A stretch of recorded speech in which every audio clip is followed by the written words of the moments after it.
Hey y'all, it's Dana from Financial Aid Compliance Solutions, and today I wanted to drop in and invite the financial aid advisors out there that have not had an opportunity to obtain your certificate for continuing education, which is a requirement for Title IV, to join me in a free workshop that I'll be hosting next Thursday, July 30th, beginning at 10 a.m. Eastern Daylight Time.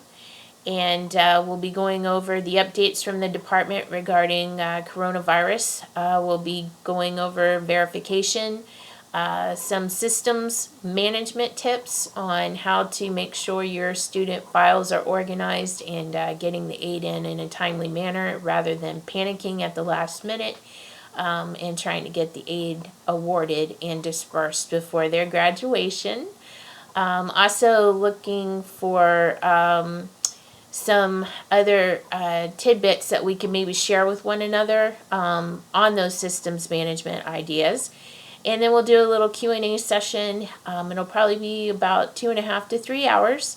And we'll put some breaks in there for you as well. So just wanted to pop in again and invite y'all to that free workshop.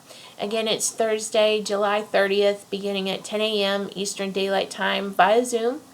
To sign up, you just need to go to the website at financialaidcompliancesolutions.com. Put your full name and also remember your institution's name so that that can be put on the certificate for you. And looking forward to seeing everybody there. I hope everyone's well, trying to enjoy your summer as best as you can, and we'll talk to you soon. Take care.